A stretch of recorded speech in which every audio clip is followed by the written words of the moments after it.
This is Vince Russo's The Brand. What's going on, everyone? Welcome to another edition of Wrestling with Tragedy. Today we're doing something special, out the box, totally different.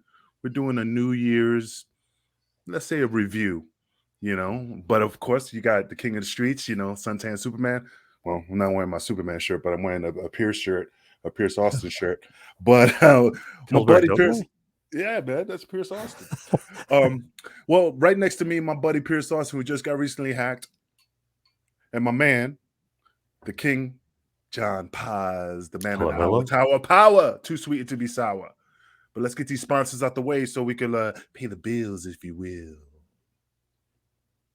First up is healthvape.com. Ladies and gentlemen, Health Vape is your healthy vaping alternative. All of their products are no nicotine, no addictive or harmful chemicals, and they are vitamin infused. So use promo code MWAPOD to get a 10% discount on your final purchase. Head over and check out some of their vape and pod products.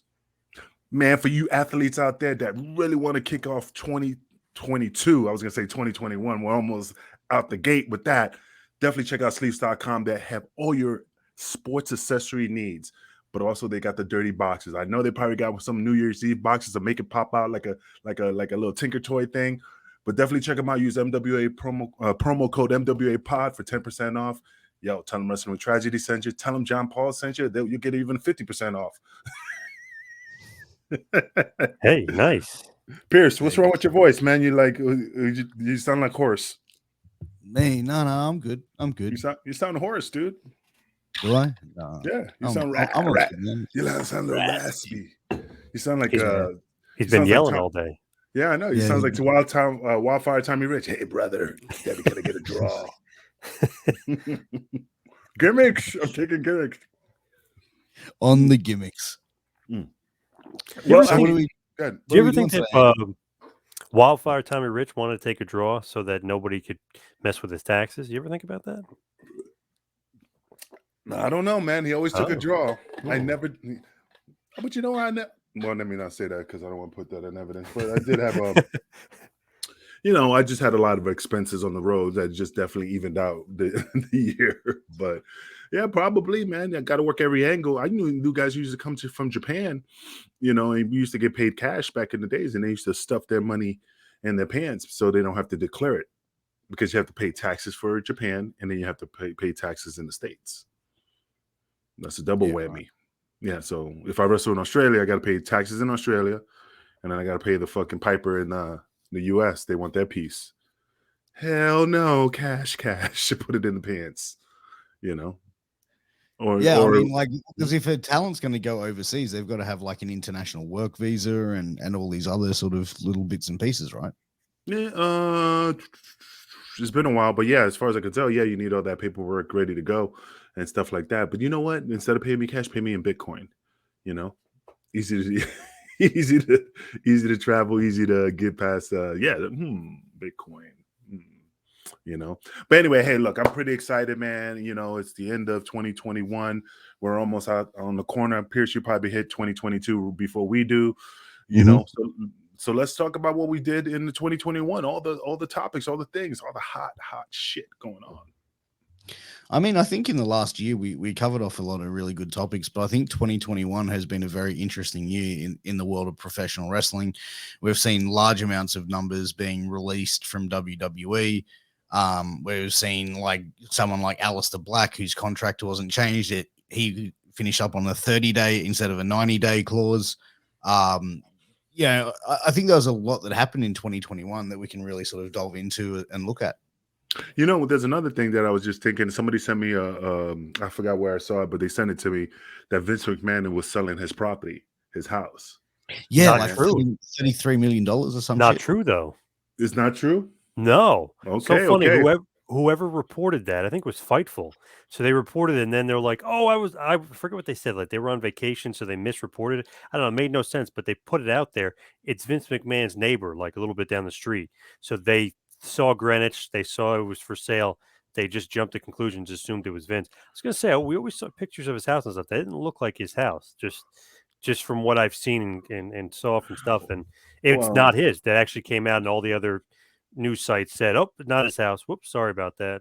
Mistake. It was Well, somebody else."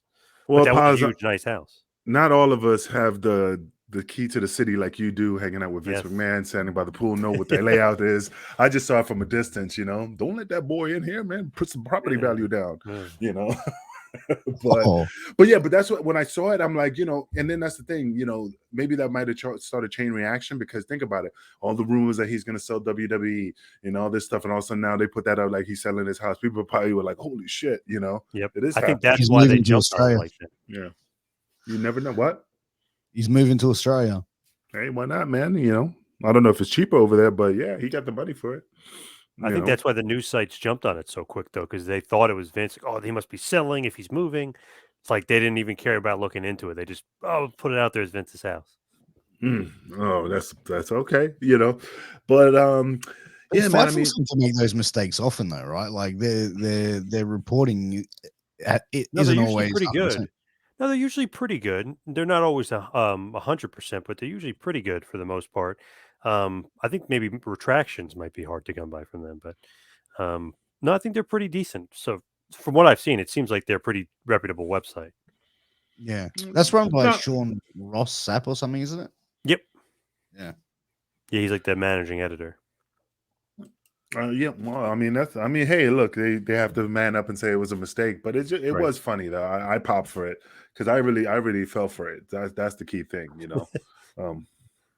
But besides that, man, I mean, look at how 2021 just like kicked off. Ric Flair got shit on by WWE because of I keep calling him Tony Khan, but there's the other Khan, Nick Khan, and how even Ric Flair's like, man, I'll never go back. I have nothing against Vince, but I told him I'm done. I'm never going to go back to WWE.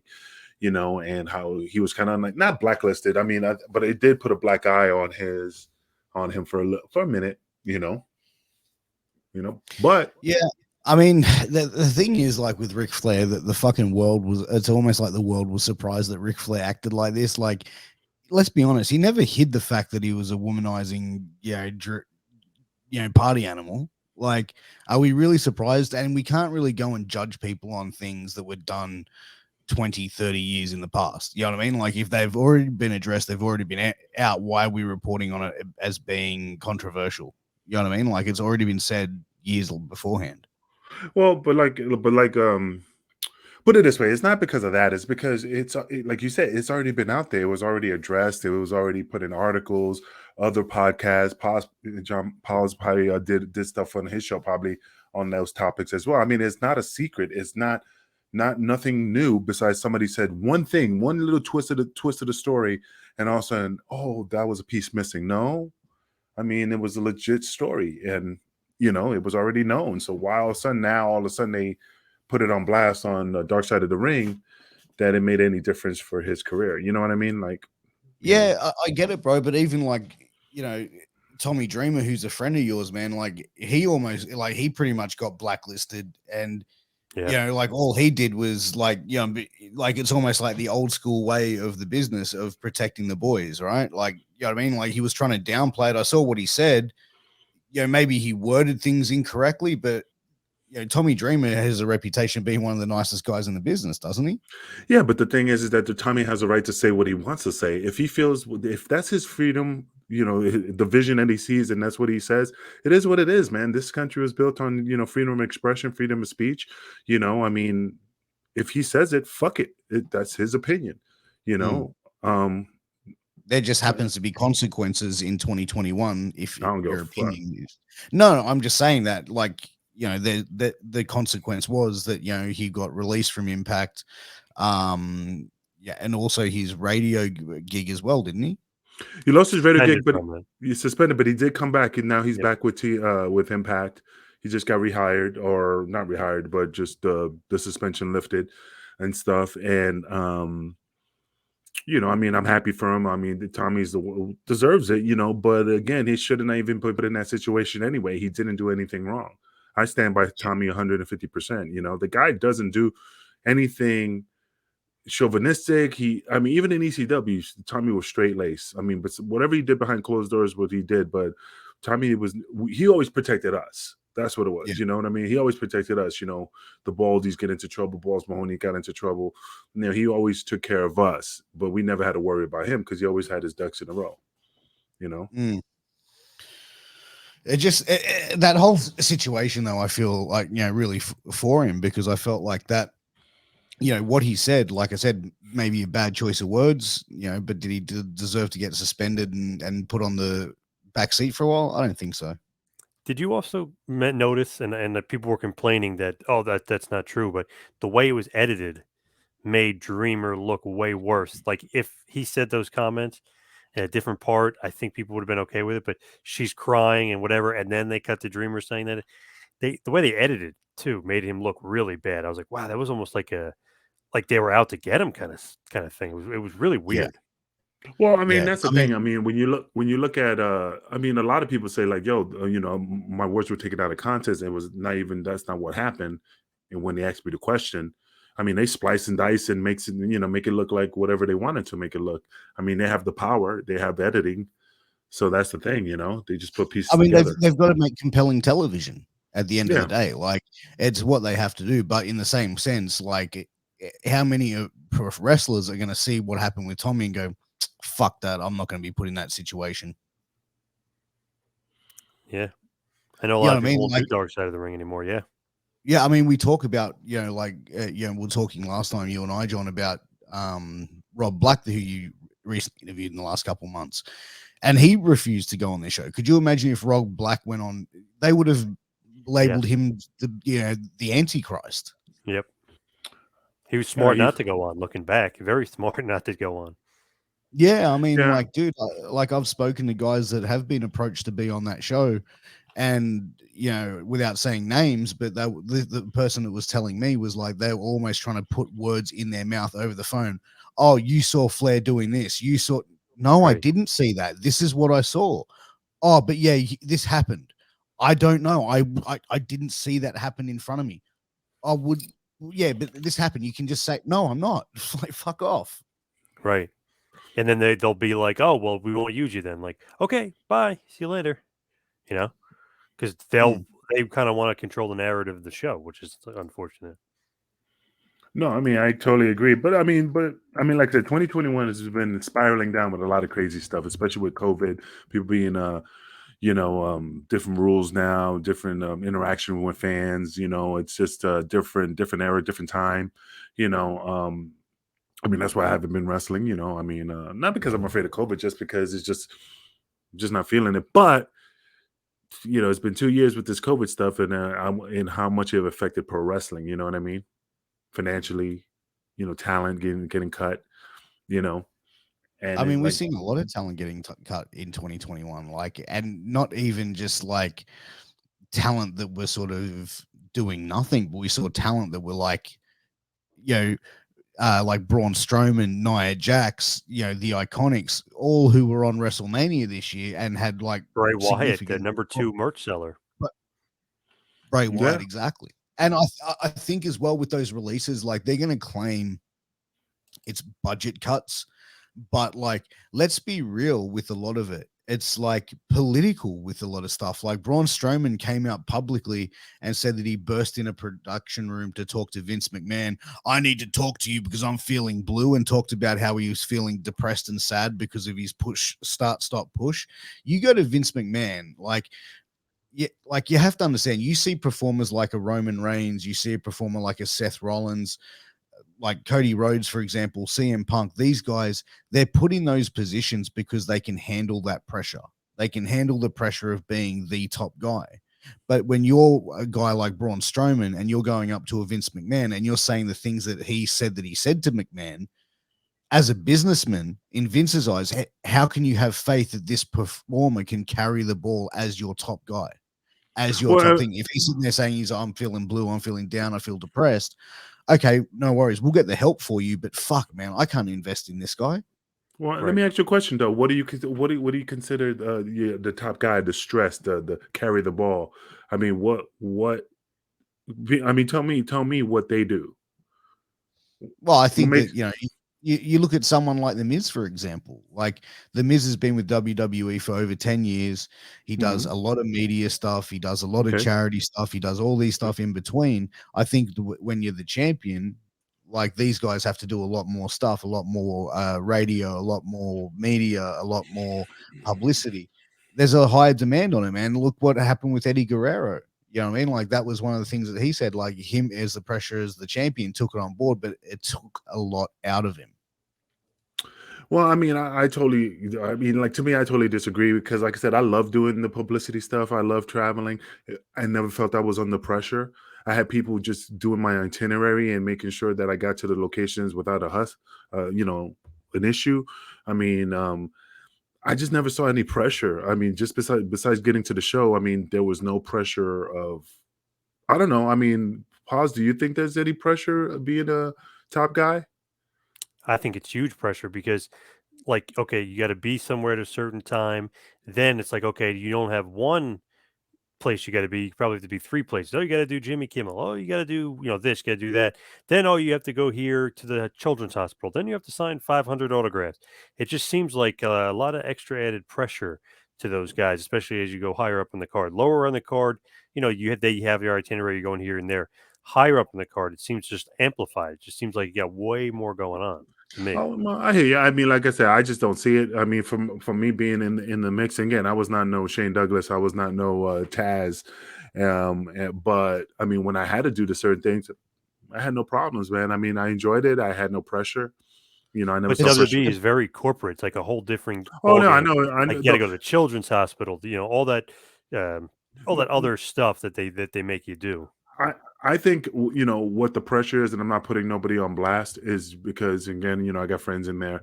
It's just that the stress comes from 20 people telling you different things. If Yeah. somebody tells you that you got to be at the children's hospital, somebody says, "Hey, you got to go this," like, it's just too many people coming at you. You're like, that's the stress. I see, like, dude, that's why I But only deal with one person. people handle stress differently. Like, look at the girl, the female wrestler. She was at AEW. She went to Kylie Ray. Yeah. Mhm. Kylie Ray. She went to AEW. She had to leave there. She asked for a release. Goes to Impact Wrestling. Was set to headline Impact Wrestling's biggest pay-per-view of the year, Bound for Glory. She no-shows the event. You know what I mean? Because she's And there's not a pro. statement saying that her mental health, like, she just couldn't handle that pressure. She Look, couldn't handle and you know what? People have different things. Kylie Ray, I mean, there's many different rumors why she sort of left AEW and Impact Wrestling. And, you look at, what happened there and going into her side of the things as well. Like, one of the rumors that I heard, and I don't know if you've heard this, John, was that while she was in AEW, there was some interaction with her and Jericho.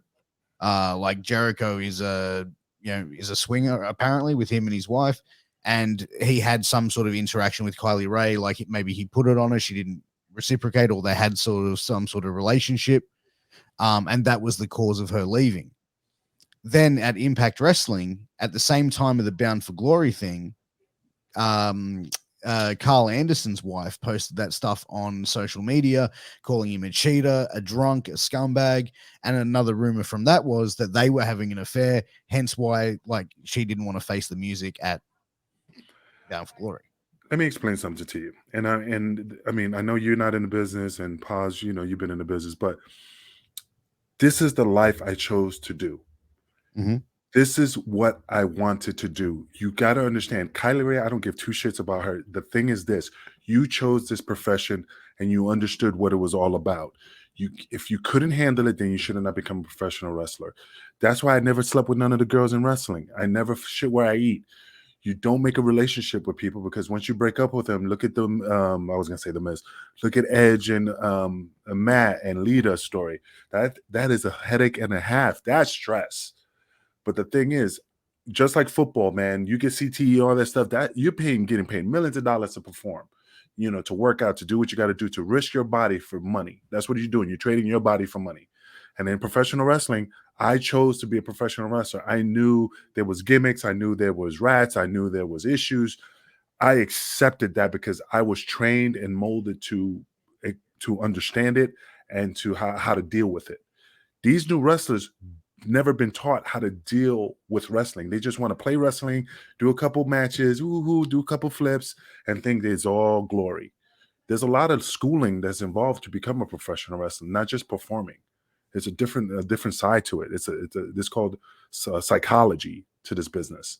And a lot of these guys, I don't care who it is, a lot of them don't have a psychology and an understanding how the business is. That's just my opinion. And I've been in it. I've been doing it for 30-something years. You know? I never heard that Kylie Ray Jericho story. That's interesting. I heard Kylie Ray and somebody else. I heard she was trying to get with Cody Rhodes, and Brandy shut that down. And I heard that Brandy got her fired. But who knows if that's even true, right? I mean, you were hearing a lot of way different stories. Yeah, I mean, but if Jericho is a swinger, right? It's just like going to a bar. I mean, seriously, at the office party. Hey, Nancy, how you doing? You look real pretty today. Hey, let's go out to dinner. No, I don't got time. What about next week? No, I can't do it. What about the week after that? You know, I mean, and then she says no, and you keep pushing forward. Just because he's asking you to do something doesn't mean you have to accept it and it's painting you in a corner. You say no. That's it. I mean, if he's a swinger and he's open about it and he goes, hey, why don't you join me and my wife in my yacht and nah, I'm not down with that. You know?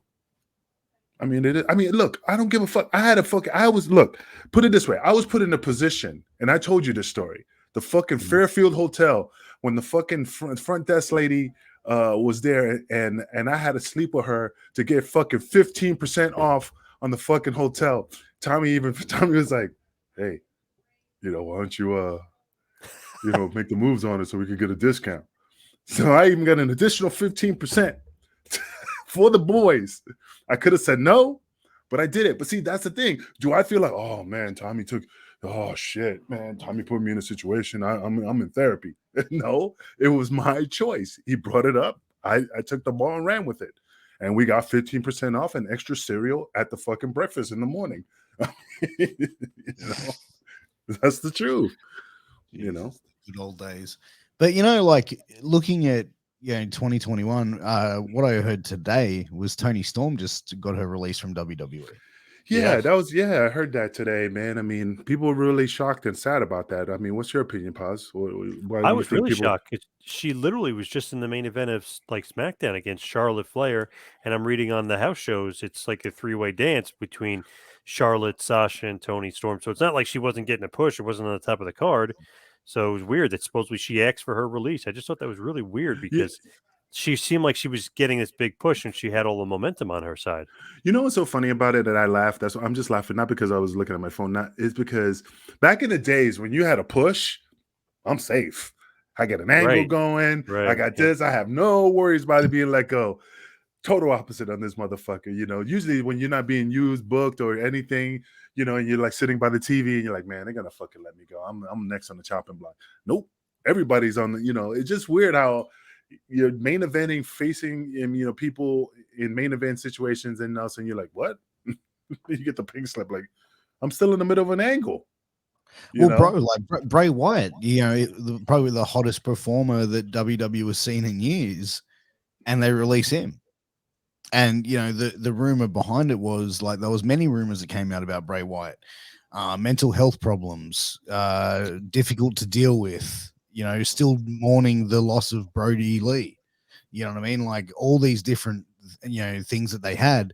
They created this Fiend character, and to be honest, I'm quite surprised they haven't put someone else in that gimmick, because that's kind of like what WWE could do. But I don't think that you have a performer that'd be able to execute it as well as what Bray Wyatt did. Yeah, but the funny thing, I never liked the Fiend. I liked Bray Wyatt, the fucking oh my god, what's his name? Fucking Dan Spivey's character, Waylon Mercy. The Waylon Mercy gimmick. Yeah, I don't know. I liked it. I like the lantern gimmick. I like the fans with the thing. I mean, I just thought it was fresh and reminded me a little bit of a Texas Chainsaw Massacre family type of thing, Manson family. It just gave it that. Yep. Yeah, it just gave it a different vibe compared to, the Fiend and Undertaker or Kane had a baby merged into one. Even though it got popular, I just like the Bray Wyatt, It's version. Funny because this guy has reinvented himself time and time again, got himself over and been able to have amazing promos, have great matches, and for them just to go, see you later, there's got to be underlining issues there. Yeah, man, but you don't like. I mean, think about it. Like, I'm trying to think of somebody else. Like, they don't let him go because they know he's gonna go. I'm not saying Undertaker's batshit crazy or he has issues, but when you have the goose that lays the golden egg, you don't want to release them, even if they're fucking batshit crazy, because you don't want the competition to grab them. So that's the only thing that throws me off. Is like, yeah, if he's having issues, hell, usually 9 out of 10 back in the days, like, hey, take your time. They fucking had Shawn Michaels on the contract for years. Yep. And not use him so he didn't have to go anywhere. It's the same thing. I'm just like, I'm shocked. But the thing is as well, they don't give a fuck, because at the end of the day, how many people they've got? 300 people down at NXT. So you go up to the main roster, someone like Braun Strowman, Bray Wyatt. Oh, you don't want to be here? You're not feeling well? Okay, no worries. Go home. We'll bring one of the marks up from NXT and take your spot. And it's as simple as that. It's a revolving door. They don't want to create another John Cena. They don't want to create another Rock or Stone Cold Steve Austin, because they lose the power of that person. They don't want anyone to become bigger than what the company is, like The Rock, Stone Cold Steve Austin, John Cena. They all, transcended what WWE was when going into Hollywood and become bigger stars. And WWE couldn't control that. But right now, they want to make sure that they have WWE people come to see the WWE show, not to see John Cena featuring the rest of the WWE. Correct. I mean, yeah, true. That I agree. I mean, they don't want to give you too much power, because then you could basically do what you want and get the fuck out of Dodge. I mean, I guess they're just keeping everybody on the even keel. But what about New Day? What about Randy Orton? What about I mean, those are not as big stars as what the others are. Like Randy Orton, I mean, he's probably one of the best performers in the world today, but like he's not at the same star level as The Rock or an Austin or John Cena. Yeah. No, I Which agree. is kind of a mistake, though, on their part. Yes, you lose the power with those guys, but that's when wrestling is at its most popular, when you have those gigantic stars. So it's kind of a mistake on their part not to capitalize and try to create stars and just keep creating the next one, like you did Hogan, and you create the next one, It just seems like I don't know. I think it's a horrible, bad creative excuse. Like they just can't create new stars. It seems like. Yeah, I mean, like they're trying to catch lightning in a bottle, Yeah, I mean, I see your point, man. Like they just don't want to give nobody, like they're keeping everybody on the even keel, and whoever's already made, superstars, they just like phasing them out. Not phasing them out, but eventually they just nobody's going to be taking that place. Everybody's on an even keel, basically. It's almost like fucking watching. Yeah, it's like watching American Gladiators. All those fucking gladiators was just on an even keel. There was no star. It was just your Turbo Hawk. It was just so. Everybody had their Malibu, yeah. John Cena was the prototype, But I mean, like I said, I mean, it's just a different time, a different era. I mean, like I said, it's just weird, man. It's just weird how, he lets go of certain people, and it's just like I just don't get it, But he holds on to other people like they should have let him go, like the Miz. I'm not saying the Miz is bad, but if they're trying to save money, and the Miz has already had his run from up and down, left and right, so okay, now we got to build the next star, but they keep them, So that's just a weird thing that, like, but it's funny. AEW has made a play for a lot of talent, and I know a lot of the hardcore AEW fans are going to sit there and go, "Oh, but Impact Wrestling has hired more WWE, whatever." But the fact of the matter is, AEW seem to do the same problem that WCW did. Oh, a talent got released from WWE, snatch him right up. Their contract expires, snatch him right up. You've seen Kyle O'Reilly, Bobby Fish, and Adam Cole, who were three prominent players in NXT for a long time with Undisputed Era. Now you've got those three over in AEW about to have a match against the Young Bucks for an Adam Cole on a pole match. Like it just seems to be like, AEW is going deeper and deeper in debt with talent. At what point are they going to have to start cutting loose to save some funds? Yeah, but that's the thing. Like you said, the Fish and and Cole and all that. I'm like, these are the top guys in NXT, and I just don't understand why they let them go. if they could just move over to the main roster and just, Well, rumor has it WWE, they spoke with Adam Cole and they wanted him to go into a manager type role. Like there was a couple of options for him from what I heard. They wanted him to go into a manager type role and be like a mouthpiece for Keith Lee. And then another one that I heard was that they wanted him to go and be like the dual 24/7 and intercontinental champion. And like they wanted to put him in that 24/7 title picture. And like I think the creative was like, didn't really appease Cole, so he was like, "Fuck it, I'll out. I'm go hang out with my boys in AEW." Well, it looks like those guys are too small for what Vince wanted to do going forward, especially Cole. I mean, he's just got no like definition to himself at all. I could see Vince looking at him and be like, "Do you hit the gym, pal?" Like, you know what I mean? I could see Vince not liking those guys. Obviously, O'Reilly and Fish are in better shape, but they're still smaller guys. Just didn't seem like they were going to fit on the main roster with what Vince wanted.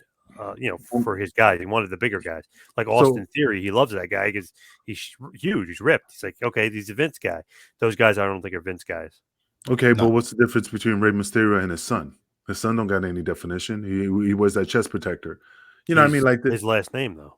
It's just weird, man. I mean, like Rey Mysterio's kid. Yeah, but Nepotism. I hear you. It's just, but I see your point. But then when I'm looking at talent, pure talent, man, just because they don't have the Mysterio name or whatever, the Orton thing, I mean, you can see talent, man. And that's the thing that just gets me like thrown for a loop. I feel like he almost doesn't care anymore, Vince. He's like, I'm going to create my guys, and they're going to go back to the big guys, and you know what I mean. It seems like they always have that ebb and flow of like he's obsessed with big guys for a while, like Commander Aziz and Omos. So it just seems like sometimes he just loves big guys.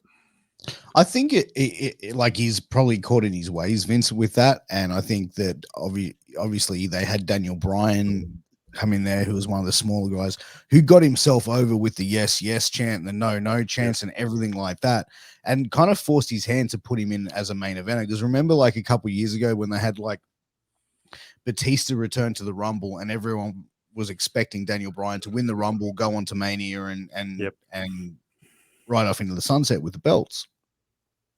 Batista goes over that match. The fans are in an uproar. Oh shit, we got to get Daniel Bryan in here some way, have him win a match. Okay, now it's going to be like he's got to fight Batista. If he wins that, he goes on to fight, I think, was it Triple H or Randy Orton or someone. He beat Triple H to start off the show, and then the main event he beat Orton and Batista in a triple threat. That's right. Yeah, I knew it was something like that. But again, man, like it's the smaller guys Vince doesn't like. And I think that as the wrestling's evolved, like WWE, like people are always going to watch WWE. It doesn't matter who is on the screen. Correct? And the funny thing about that is Daniel Bryan in an interview was this is even when he was WWE, flat out honest. He's like, yeah, I was supposed to face Sheamus again that year. CM Punk was supposed to fight Triple H, and Orton was supposed to fight Batista. He said they had no plans for me, even though I was the most over guy on the roster. So then obviously CM Punk quits. He doesn't want. He says, I don't need to wrestle Triple H. Fuck that guy. He quits. And then they're basically forced to give Daniel Bryan the push, even though he was the most over guy. So Vince is even stuck in his ways and won't listen to the fans sometimes, even if they're so obviously pushing the guy. Well, another thing that I wanted to bring up. So what do you guys think about this? It was just happened like a month and a half ago, where now they're just bringing in all these college athletes to be trained to be professional wrestlers. To no more of I trained at the Unpredictable School of Professional Wrestling. I trained at Larry Sharp's or whatever. But now they just bring in these athletes from volleyball players, rugby players, shot putters, and javelin throwers to come and perform at the Performance Center and become professional wrestlers. What is your opinion about? Is it killing the business? Is it a tragedy because they're doing that and you're just taking the essence away from what wrestling's all about? What do you think?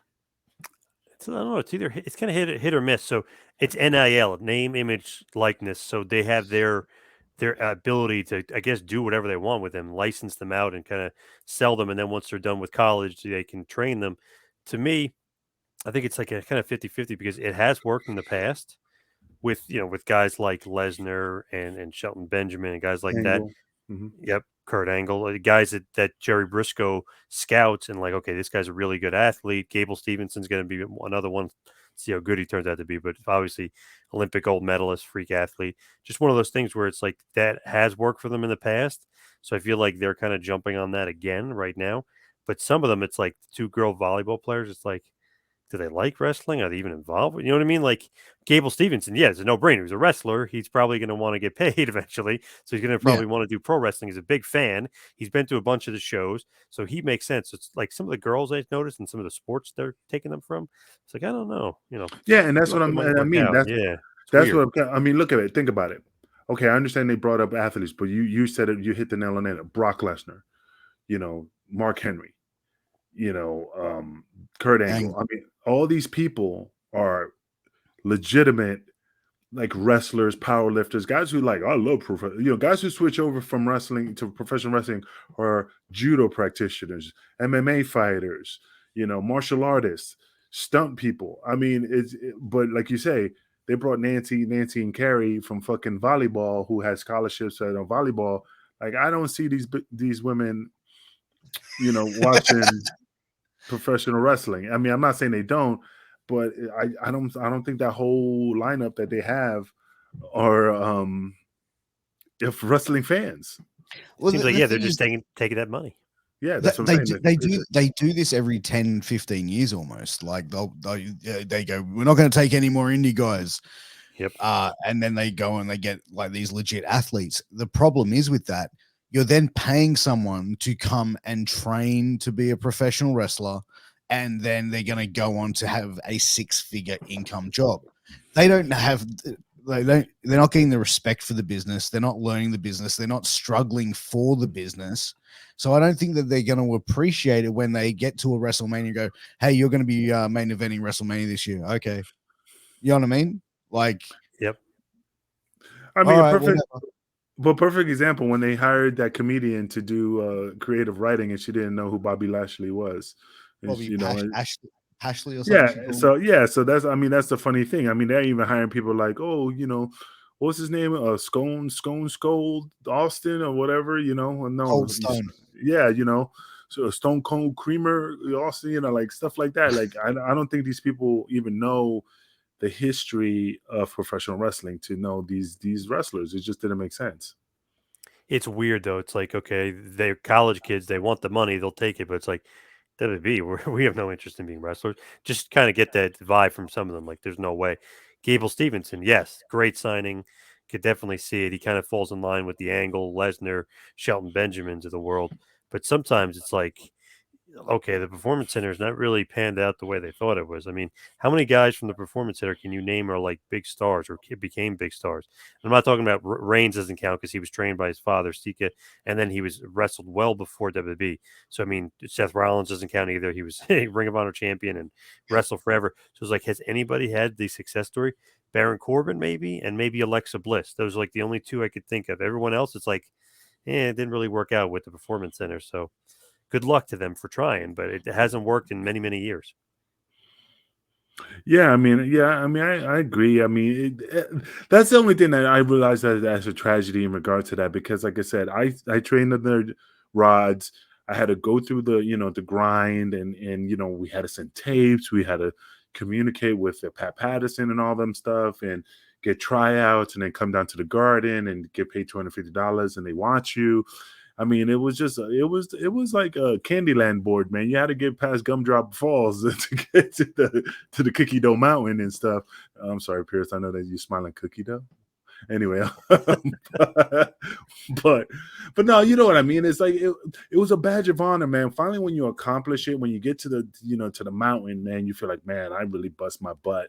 I ran the road. I traveled miles for $50 in the storms, in the snow, and and ate hot dogs, because that was my pay. I mean, that was the pleasure.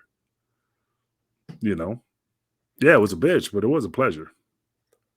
Like nowadays, it's almost like these guys from the indies and it's like, oh, I hope AEW scoops me up so I can be Mr. Number 201 signed to the roster. You know what I mean? It's just it sucks because WWE used to be the hope, and it's like, we're not going to sign you. We're only interested in certain. So hopefully WWE changes that up again. Yeah, but hopefully, would it be in my lifetime or would it be in my daughter's lifetime? When I will think that happen? WWE will probably change it up again in a couple of years, to be honest.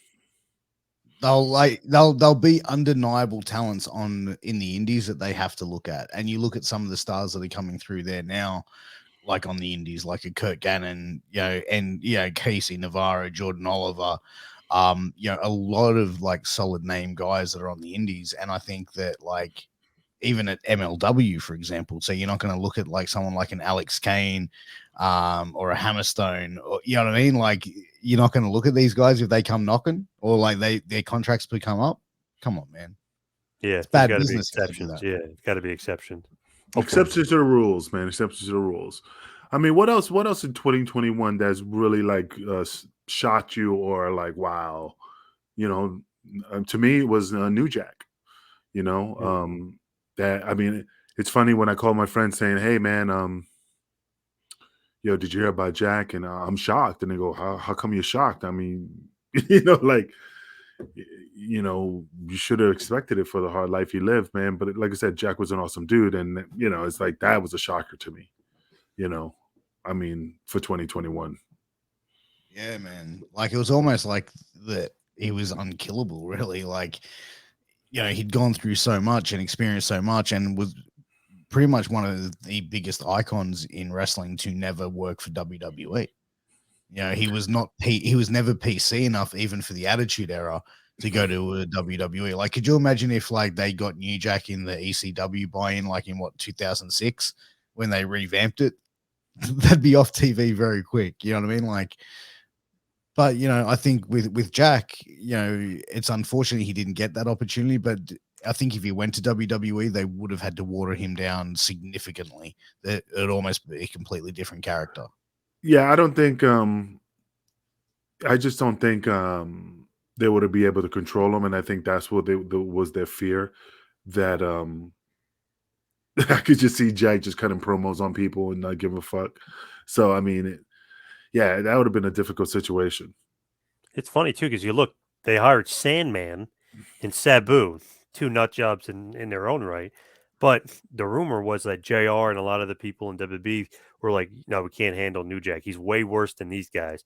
Like, even if it's a gimmick, even if it's perception, people in WB, Jim Ross, like smart people were like, I don't think we can control this guy. So whether it be gimmick or maybe a mix of reality, New Jack tricked, not tricked, but he had everyone believing like, okay, he's absolutely nuts. He can't even be done business. We can't do good business with the guy. We can't hire him from WWE.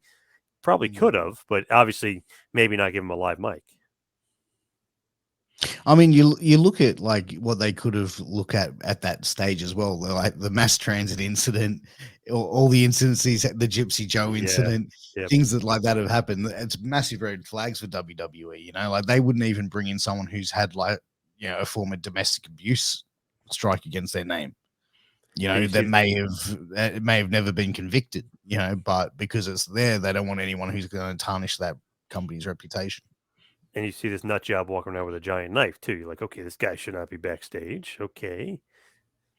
Yeah, I mean, yeah, absolutely. I mean, yeah, like I said, I don't think that Jack would have been able to hold his tongue especially with everybody in the locker room. I think it would have just been funny. Yeah. I think it was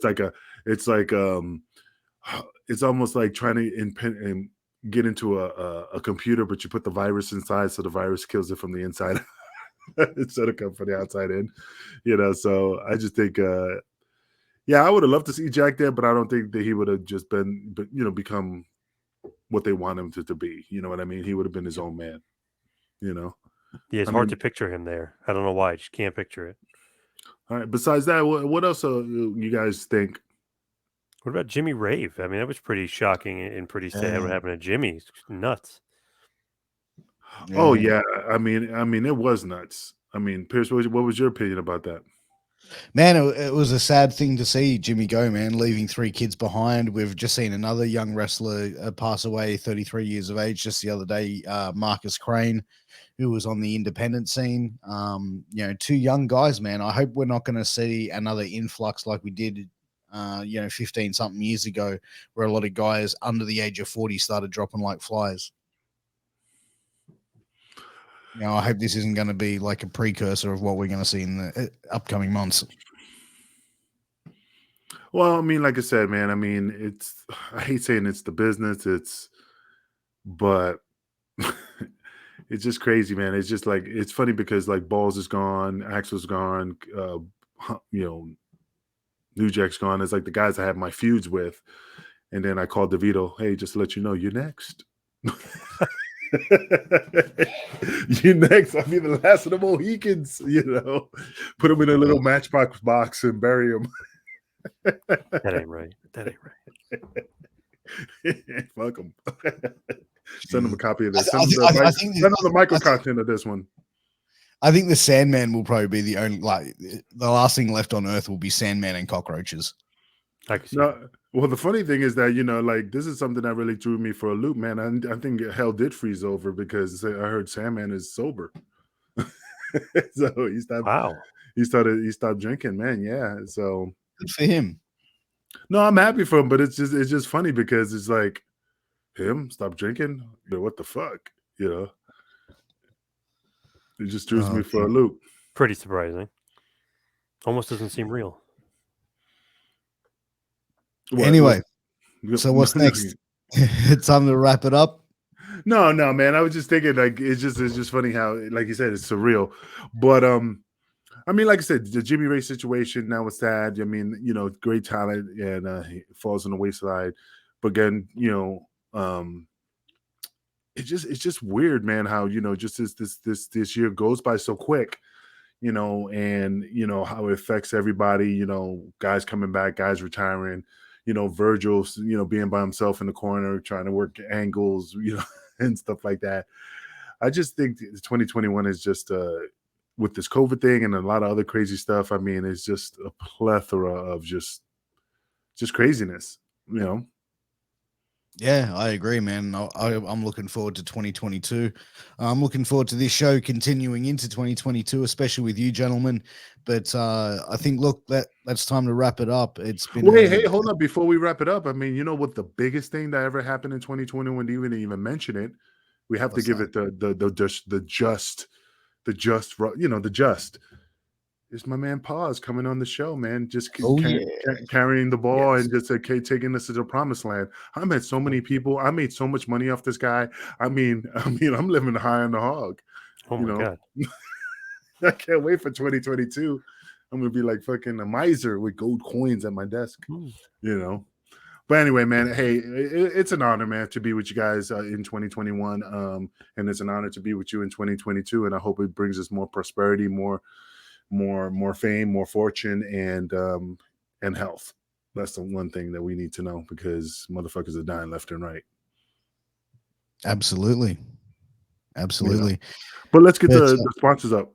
Sure, let's take it away. All right, brother. Definitely 2021 was a great year, but for Sleeve, 2022 is going to be better than ever. Definitely check out sleeves.com for all your sports accessory needs. Definitely check out their dirty boxers. It's the best thing on the planet. I do enjoy them. It's a classic. It's funny. It's fun. Something your wife will really love in the bedroom. But if you definitely want to get a good deal on it, definitely use promo code MWAPOD to get 10% off. Tell them Wrestling with Tragedy sent you. Tell them John Paul sent you. Tell them Piers Austin sent you. And, of course, the Suntan Superman, King of the Streets, the Kingpin sent you. It is Kingpin approved. And also check out healthvape.com. Use promo code MWAPOD to get a 10% discount on your final purchase. All of their products are no nicotine, no addictive or harmful chemicals, and they are vitamin infused. So, guys, get your New Year's resolution and go and quit smoking and use healthvape.com. Again, use that promo code MWAPOD to get a 10% discount on your final purchase. Absolutely. Well, what do you think, man? I think it's time to ride off in the sunset. Happy New Year, guys. Happy New Year to everyone. Thank you for supporting the show. Thank you for supporting Angel, myself, and John. Until next year, guys, we hope you're well. Take care of yourself and each other. And so I say hi to your mum for me. Happy.